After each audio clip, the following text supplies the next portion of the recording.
All right. Perfect. 3, 2, and 1. All right, guys, today's video is going to be a little bit different. We're here with Macaulay, and he has a TikTok channel. I think he's got a YouTube as well, too. And he has a really unique story when it comes to cannabis and his kind of relationship with cannabis. And now he's also in this world of accountability coaching, addiction coaching, whatever you want to refer to it as. And we're going to have a good conversation with him today about cannabis. So real quick, before we jump into it, what is your TikTok? What's your account name so people can check it out after if they want to? What's up? So I have an account that's Sexton Sobriety. That was my first account. I abandoned that because of just TikTok. Oh, such a As you know, it can kind of get sketchy on there. But so that's my initial account is Sexton Sobriety. After that, it's Sexton Sober, and then my serious account is Accountabro. And so I just do serious content on there. Sexton Sober is all satire and comedy related to substance use disorder. And then I have a website, sextonaccountability.com, and I'm on YouTube, Sexton Accountability. Yeah. That's awesome. And we'll link all of his stuff in the video description, guys, if you want to find it more, and we'll put it in the pinned comment. Okay, so let's start with this. Cannabis. Let's just start by talking about the beginnings of your relationship with marijuana, because I know this was, like, from what you told me on the phone, a big part of like your family life and culture. Tell me a little bit about the beginnings of you and cannabis. Let's go. All right. So my grandmother was from California, and she moved here in the 60s. Okay. And so I'm in Austin, Texas. We have a culture that was founded on live music and a lot of hippies that moved here. Sure. And so I grew up in that culture. So I grew up around the live music culture was a lot of drinking, and on the other side it was a lot of cannabis use in my actual family. So I grew up with my grandmother smoking cannabis around me all the time, my aunts and uncles smoking around me all the time. I remember the first time that I actually felt the effects of cannabis, and people, they kind of dispute this, but this is really my experience. I was in hot boxed rooms a lot as a little kid, to where it would be my grandma, my aunts and uncles, and basically Okay. they would How old be were you? How old were you at this about point? 3 years old. Oh, And people say you can't remember at that age, and yes, I can. I have vivid memories from 3 years old. 100%. I can account for a large majority of my experience as a like toddler. And so basically, I would just be in hot boxed rooms, and that's the culture, as to where it was just, it wasn't demonized. It was actually more normal than alcohol. But I mean, I remember I would get extra playful after being in the room with grandma and everyone else. And it was kind of like a hub for the like teenagers of the area, to where they had a safe space to go and, consume cannabis. So, this isn't about demonizing it. It's just about just the truth of the matter. It was just so ingrained in my life. And, it was my grandma. So at a very young age, I realized that cannabis was a part of life and that it was acceptable. But this was conflicting because I'm in Texas. All right. So, if you know anything about Texas, it's not that chill in a lot of areas. okay. And so knowing that it was, illegal, it was conflicting for me as a kid. And I just want to briefly touch on this.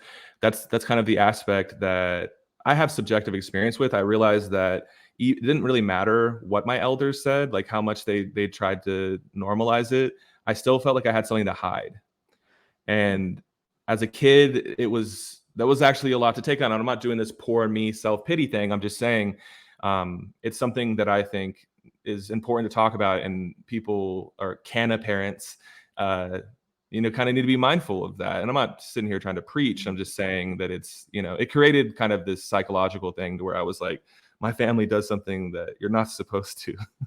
That's very interesting. I never actually thought about that. I came from the opposite, which is ironic because we both kind of fell into addiction. My parents, no drinking, no drugs, definitely no cannabis. Um, years later, here I was getting addicted to cannabis, but what are the chances? So that's really interesting because that's two totally different backgrounds on it. So you grew up around it. It was part of your family culture, and completely I see how that's conflicting. Now, fast forward a little bit, and I know you're open about this. You and I like this part of your story because cannabis, not only did you grow up with it, but at one point in your life, you were telling me earlier, you had received significant benefit from it. And that benefit had to do with your recovery process from other substances. And if you wouldn't mind just briefly telling people, like, I think you mentioned to me benzodiazepines and some other Yeah. things. You go ahead. Yeah. So I'm in long-term recovery from pharmaceuticals. My substances of choice were benzodiazepines. If you're unfamiliar, those are anxiolytic medications or anti-anxiety medications, basically Xanax, Klonopin, Ativan, Valium. All right. And I was also, in a substance use disorder that involved opiates. I was hit by a car when I was 15, and basically they gave me opiates and they gave me Valium because it acts as a muscle relaxer. So that was the reason for the combo, basically. And so that's honestly that's what inflamed my substance use disorder. I feel that it was something that was dormant, and then it was inflamed by that. Prior to this, I of course partook in cannabis. I waited a lot longer than a lot of my other friends, but just to keep it, really concise, basically, I'm in recovery from opiates and benzos, and as I mentioned, I also regularly took Ambien during the day. So that just tells you where I was at. It's I not didn't. funny. It's not funny, but I know It I've is seen your though. content. I know you don't mind. That's just unique to hear. But maybe it's not. But okay, so you had all this going on, and you were kind of telling me a little bit. Here you were, and you were on in your recovery process, and throughout your recovery process, you were in different treatment facilities for a long time. You said, I think, several months, and then you were in sober living for a while, and they had you on other medications. Great. You were under doctor supervision. And you mentioned to me, these medications just kind of kept you sedated. But Yeah, then at one point, you decided to look into cannabis as under medical supervision, right? As part of your recovery process. And I think you had a really good experience from what you told me. So what was your experience using cannabis as part of your recovery process and under medical guidance, coming off of some of these other prescriptions that they were using in your recovery? If you wouldn't mind talking about of that. course, of course. So it was something that was conflicting for me.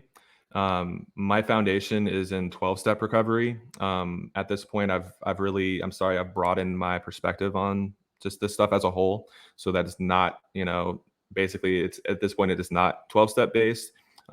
Of course, those things can be, very just pillars of my foundation. And there's a lot of that stuff that I still do. But with Sure. that being said, there's stigma when it comes to utilizing cannabis for medical reasons, even. And so, for me, it was like I was told, and that's why I have to have a lot of discretion when I talk about this, because when you go to like traditional institutionalized recovery programs, they're going to tell you if you consume cannabis, you're going to go off the rails, or you're going to, you're going to relapse, basically, is the vibe out there. And some people, they consume cannabis and it makes them crave other things. The way that I was consuming cannabis is I was not actually smoking flower. I was consuming what, in my opinion, just more therapeutic options as far as not combusting anything, tinctures, stuff like that. But specifically, one-to-one CBD is what I found was like life-saving for me.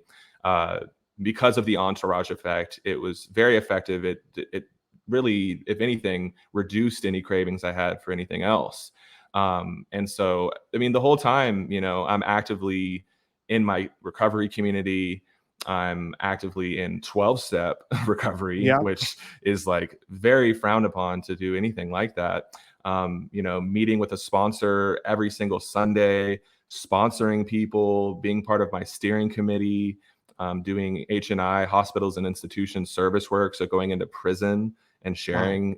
So like the thing is that I was doing the deal and I continue to do the deal. It wasn't just cannabis, like it wasn't, just cannabinoids. It Right. was all this other stuff. And that's kind of the point that I like to make. At the same time, I'm not going to invalidate someone who's reducing harm by using cannabis and that's not doing any of that stuff. So it's, yeah, I mean, basically I utilized that for about three and a half years, roughly about 3, to be honest. And basically I was able to get off about 6 or 7 medications, and then ultimately get off the cannabis. And so I've been in recovery for 8 years. And so for the past 4 and some change, I was able to cut out the CBD, the 1-to-1, CBN, CBG, all just whatever cannabinoids, All and of it. then get rid of that. And then also nicotine and caffeine. And that, like I said, that's what kind of drew me to your content, because I found the benefit from getting rid of all of that. You know what I mean? So that, yeah, that's it, man. It's sometimes things can really help. And then we can realize like, hey, maybe my time is up with this, and let's see what it's like with nothing. And That's where I eventually landed. So, all right. Now, you obviously do, we'll call it addiction recovery work, just so people understand, you work with people, and I know you've seen what I've seen. Now, we've established that you've had good experiences with cannabis. We've established some of the conflicting things that you've had. But okay, so people always tell me on my social media, cannabis isn't addicting. You can't get physically addicted to cannabis. And I say that's BS. What do you think? All right. So I've put a lot of thought into this. Okay. And this is objective fact. This is an opinion. And I'm just saying, I'm not trying to be petty, Yeah. but okay. So they're confusing dependency and addiction, basically. When we talk about addiction, I subscribe to the biopsychosocial disorder model. So that's an all-encompassing label, if you will. There's also, of course, the disease model. And then there's also people that say it's a choice. All right. I really don't care as long as you're not perpetuating stigma and dogma and hate towards people that are suffering from substance use disorder. You can call it whatever you want. Excuse me. But a lot of people, unfortunately, are perpetuating this idea that it's a moral failing. All right. So I'm not going to go too far into that. But what we need to focus on is the fact that people who say you can't be physically addicted, they're not understanding that basically a huge part of CUD, cannabis use disorder, is actually having a dependency.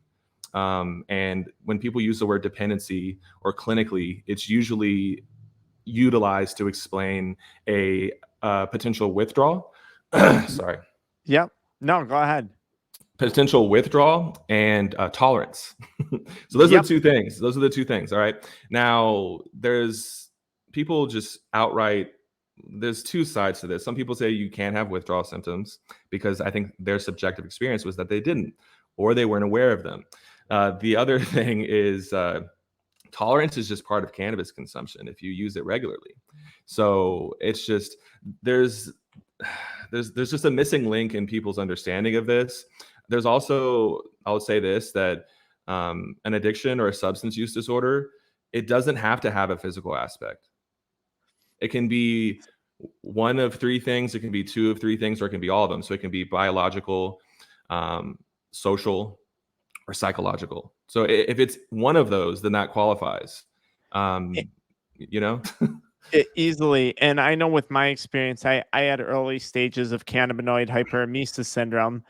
That was, I was addicted. 1, I was definitely addicted. 2, I had biological impacts, negative health impacts from it at this point when I was abusing it. Right? Weight loss, nausea, stomach problems, myalgia, terrible muscle pain. I couldn't even work out. Okay. Then social. I had burned a lot of bridges, a lot of relationships, a lot of family, a lot of things because of my focus on this addiction. And psychologically, due to both of those 2 things, I was in a really dark place. And my brain thought the only way I was going to pull out of that dark place was by consuming more cannabis. So on all those standards, I think it's safe to say, like, I probably categorized somewhere into having an addiction to cannabis, right? Like, I can't imagine that looks too different from other substance use disorders. I'm not crazy for saying that, right? No, I mean, The thing is that there's this narrative of this natural narrative that's perpetuated a lot. There's this narrative that it's not chemically addictive.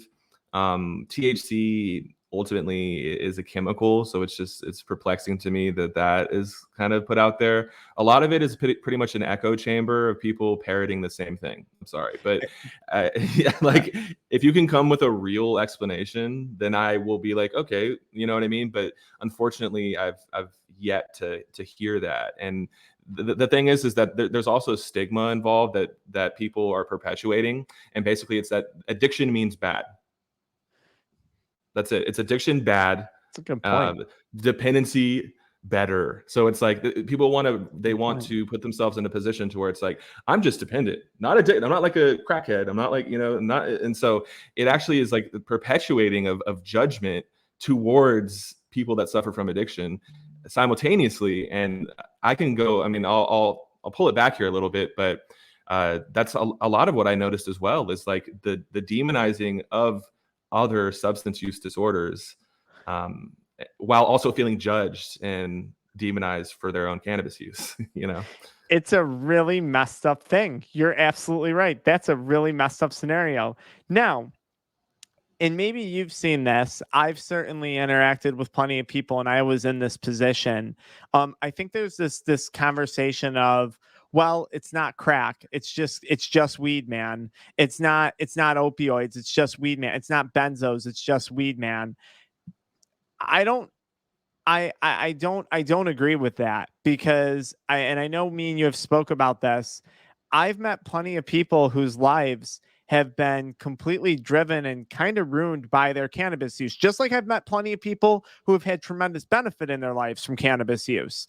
But I've seen the negatives toll that it can take on people. I've experienced it, and I know it's real. And I think you said earlier, that you had mentioned that you kind of had to watch some of that with your grandmother, who continued to consume cannabis, and I think you kind of shed some, right? Yeah. So I mean, look, the thing is that first of all, this is about subjective experience. For someone who's never done crack or never done opiates, that is if they're going through cannabis withdrawal or something, that's the worst thing that they've ever experienced, likely. So That's how I felt. it's just not acknowledging, like, dude, I'm in recovery from hardcore stuff. Like, I've done every substance known to man, okay? And I can tell you that cannabis withdrawal is valid. It's hardcore for the people that are experiencing it, and it's about subjective experience, man. And that's the issue, is that there's a lot of people projecting their experience. And I didn't have withdrawal, and I will say this: I think a lot of people, they don't even know what withdrawal is, and like I've heard it a lot. Basically, I just felt sick. Okay, that's basically you're having withdrawal. It's like so, but yeah. Sick, cravings. Oh, I couldn't sleep for 5 days. Yeah. You did have withdrawal, actually. You had insomnia. Oh, I was craving it. I just collapsed and went back to it, but I didn't have withdrawal. Cravings are a common symptom of withdrawal. Now, we can crave lots of different things in life, but like that's a withdrawal symptom. Like, so no, I couldn't agree. I couldn't agree more with you that. Tell me a little bit more about your Like, what was her deal with cannabis? So, as I said, she, hippie from San Francisco. Okay. I mean, Berkeley, San Francisco area, stuff like that. So she smoked cannabis for upwards of 50 years. And, primarily smoked it, was big. She loved J's. This is someone that I grew cannabis with.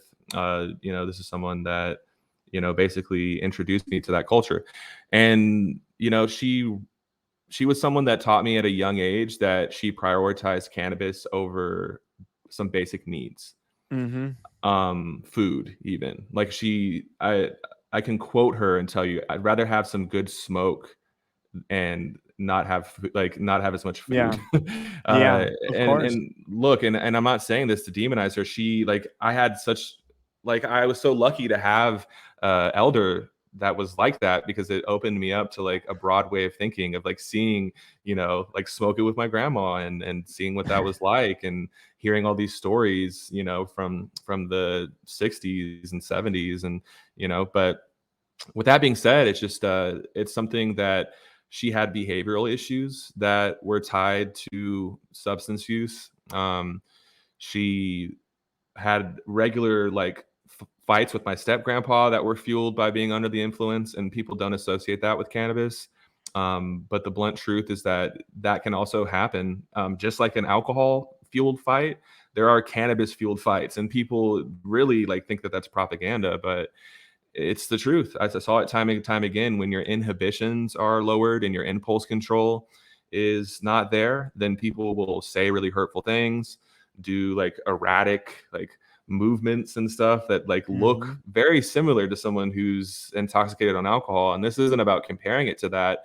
It's just that's regular. That happens all the time, to where people are like, oh, it's not alcohol, and it's like alcohol is a poison, and I understand that it's objectively more risky as far as health and stuff, but with that being said, it's like I just got to see basically an unhealthy culture around that.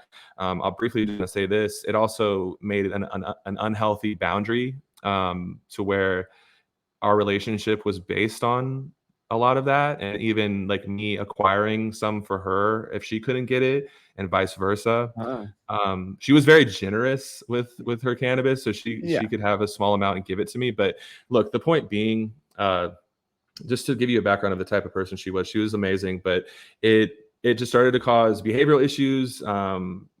Just very hurtful, saying very hurtful things. There were periods of time to where I did not talk to her for years. And towards the end, she started to have strokes. And the first one she had was after actually consuming a cart. So it was shortly after that. I'm not saying it was caused by that, Yep. but it wouldn't help, especially a sativa that can increase, heart rate and stuff like Yep. that. So that was an aspect. She was like trying to consume cannabis in the hospital, trying to have people bring it to her. When she got out, she was lying about it, saying that she wasn't consuming it. I went over to her house and she had a bunch of plants growing, and I was like, are those for grandpa or what? Because you know what I mean? And so it was just, for me, the hiding it was sad. I could also understand that she knows that I don't consume. So there's that aspect of like not wanting to like put that out there for me. Yeah. Um, at the same time, I watched her health rapidly decline, and she was forced not to consume for an extended period of time. So she was like blasting off now, because it was like she never took breaks. Like, this is not someone who took tolerance breaks. This is someone who woke up at 5 a.m. every morning with the paper and rolled a J. So basically, she ended up passing away, and the whole time she was driving while she was disabled, putting Yeah. herself at risk. And so and I know this sounds super dark, but it's just like, that's the truth of the matter. I can also see that she was doing what she felt was right. So I'm not here dictating that it was wrong. It was sad to see. It made me sad, Yeah, that's a sad story, and I think a lot of the behaviors and a lot of the things that you described, you could draw parallels to any type of substance, right? Risky behavior, putting that plant before maybe food on your table, something that you're doing 24/7, 24 hours a day, 7 days a week. I think we could draw parallels to any substance. So, Sure. what would be your what would be like if you had to say something to people who are struggling with cannabis use? How can they face the criticism? Because in the 420 community, sometimes like there's a lot of criticism. Someone says, I'm addicted to cannabis and I'm quitting. And sometimes, I'm not saying everyone at all, but like we get this a lot on social media, especially from the younger crowds. They're like, oh, you're an idiot. You can't be addicted. You don't need to quit. You're just weak minded. This is your fault. You're a flawed human being for having a problem with cannabis. How should people navigate that? Or like, I don't know, what's your take on that, Rattler? Like, have you noticed that? Oh yeah, I mean, one of my first viral videos was about cannabis. Excuse me.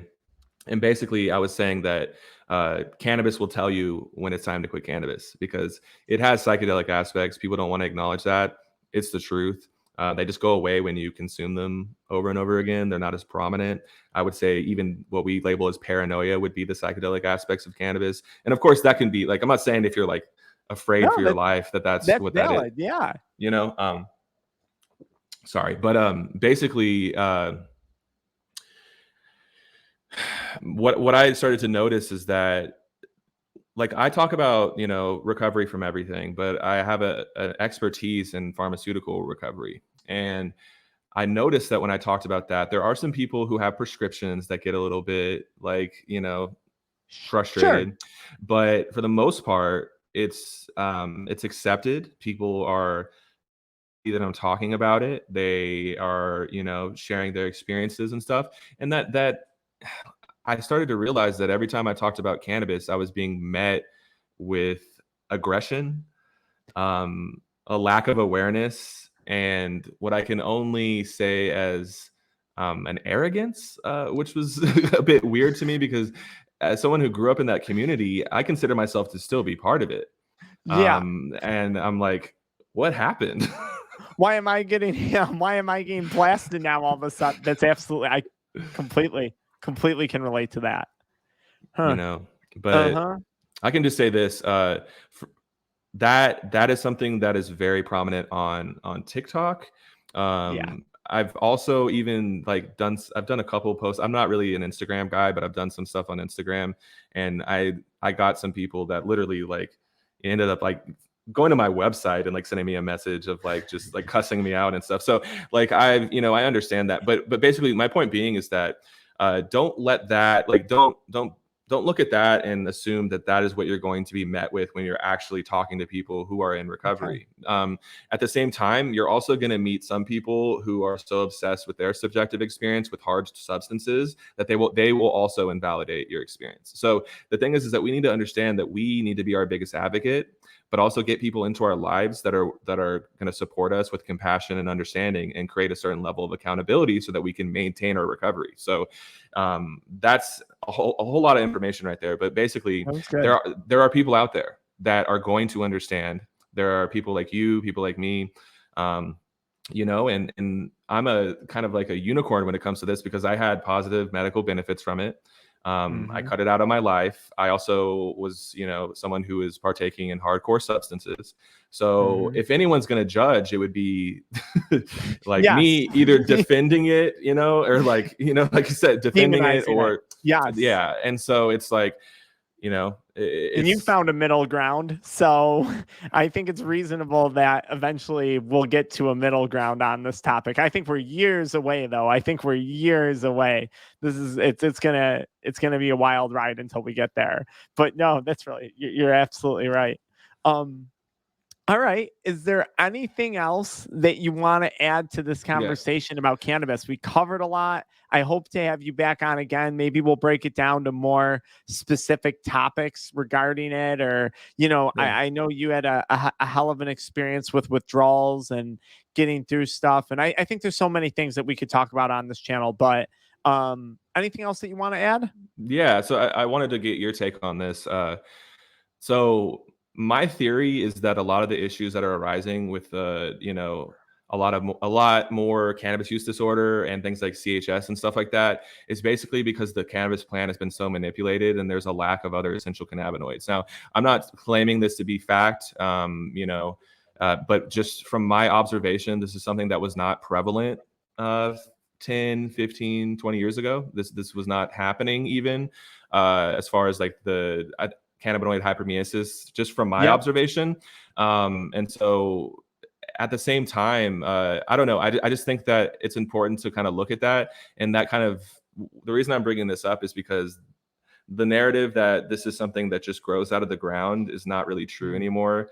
It doesn't just grow out of the ground. It's been genetically manipulated so much and bred to be basically unnatural. And cannabis produces, unless I'm wrong, I don't want to make this claim and say it's subjective fact, but from my understanding, cannabis produces delta 9 as almost like a repellent. And so it's almost like the cannabis plant is trying to defend itself against us. And that's like some trippy stuff, but No, it's not though. You want to hear some? I'm going to go on a but little rant. I got yeah, into recently. This is crazy. I'm into this whole carnivore diet thing. Okay, and the basis of it is, listen, broccoli, Brussels sprouts, vegetables, plants have defense mechanisms because plants don't want to be consumed or eaten. So the proponents of this type of diet push more meat and stuff and whatever. I don't care what people do. Eat whatever the hell you want. But I wondered after reading this book, like, what's the defense mechanism of cannabis? And a large thing that they argued, they cited a medical journal where these girls were drinking like crazy amounts of kale and spinach shakes every day. And essentially what happened was they were consuming such high amounts of oxalates for years in these shakes, their kidneys essentially shut down. So I just thought about cannabis. I was thinking about CHS. I was like, oh my God, is this a similar type of thing where we're consuming so much of it? It's been damaging our body over a small period of time. And now, boom, here we are with a CHS disease, or here we are with some other crazy medical disorder caused from cannabis. No, I don't think this is, and none of this is facts. We both said that right off the bat, but it's really weird that you just said that because I've been going with that thought in my head. Like, what's cannabis's natural defense mechanism to being consumed? Is it Delta 9? I don't know. That's really wild that you just said that. And I couldn't agree more with you about adulterating it. Things have changed now. The game has changed when it's come to cannabis. And it's, I think that's just leading to more and more trouble. A lot of people know I don't like carts at all. I don't care what type they are. I'm not a fan of the cartridges. Most people who call me, whether they're using black market ones or medical cartridges, they have a prescription and they're medical quality. Most people who call me are consuming cartridges. Not everyone. Of course, there's people calling who have dry herb too, but most people calling me are using cartridges. So yeah, not a fan. I think we're messing around with something that we shouldn't be messing around with. I believe in the plant as a whole. Not that you can't get benefits. Obviously, like pharmaceuticals are like, a lot of those come from plants and it's an extract that's then formulated into a pharmaceutical drug. So I guess I understand that there's benefits to maybe pulling just the Delta 8 or the CBD or the CBN, but I don't know. I don't want to be part of that for right now. Like, I'll let that wash out in time. And then if after like 20 years, like, hey, CBG or CBN does really prevent, Alzheimer's, then maybe I'll look into it again. But for right now, I don't want to be caught up in the, is it good, is it bad thing anymore. So, and I don't have the benefit to it. There's no need for me to be caught up in it. I don't need to be. So I hear you. Yeah, that was a tangent. I agree with you though. That's funny that you brought that up. I've never heard someone else bring that up. That's funny. No, that was like, it just came to me the other night and I was thinking about that. But I mean, just in conclusion, I'll say, it's just funny because I'm a vegan, so I eat like a lot. Totally different platforms. Yeah. But look, I'm a non-judgmental vegan, and I don't try to project that onto anyone else. With that being said, I just thought it was hilarious that it was so different. But yeah. I feel you about also the isolated cannabinoids. I also do think that for like certain patients that like extracts are good, but I think that I'm an advocate for ice water agitation and high pressure, low heat extraction, aka rosin or ice water extraction, because I feel that if you're going to consume something for medical reasons, why are you putting volatile solvents in it, or why are you putting any solvent other than water, which is a solvent, but it's something that we have to consume and put into our body. So just so you know my take on that, it's that's my honest opinion when it comes to extracts. I also agree with carts. I think even the cartridge itself is made with little to no oversight, and usually in mass quantities. They're wholesaled, usually from China. And so the actual like apparatus itself and the heating element is not up to a standard of anything that you would want to put into your mouth, let alone heat up. So product aside, it's just, I'm not with that. I will say this though, because you mentioned CBN. I do think, and this is not, of course, a medical claim, but in my experience, CBN was one of the most helpful cannabinoids that I ever used, and I think that it could be utilized basically as an alternative to analgesic meds. And of course, I'm not saying do that, but that was your experience. Yeah. Which again just goes back to, I think it's so neat that you grew up with it, you had benefits, you're not opposed to people quit. You see it from an all around point of view. Yeah, I am excited though for more stuff to come out. That's why I do think we need federal legalization too. At the end of the day, they need to continue. Like obviously we have studies on cannabis. It's been around for a long time, but I look forward to more. Let's put it that way. I look forward to more stuff. And trust me, I'm not someone who's like, oh my God, show me the studies, show me the studies. Like I'm not, that's not me. Yeah. Obviously, but like I think it will be cool to see more stuff come out because when CBD came out, huge fan of that. Still a huge fan of that. I don't use it, but I know lots of people, and even in my chiropractic offices, who use it for pain relief and this and that, and they get like tremendous benefit. So yeah, I hear you, uh, bro. this was fun. This was a good Yeah. time. I'm glad we did this. Guys, one more time with your social media links. So, abandoned account. If you want to see all my like original content, it's Sexton Sobriety on TikTok. My comedy account is Sexton Sober, and my like just serious account would be Accountabro. I'm Okay. also on Cameo, Macaulay Sexton One. I have a YouTube channel, Sexton Accountability, and I have a website for my services, and that's sextonaccountability.com. Perfect. We'll pin all that in the comment, guys, and then we'll put it in the video description. I'm going to stop this right now. So thank you for this. And then you can hang out for a second and I'll say bye to you. We'll just end the broadcast.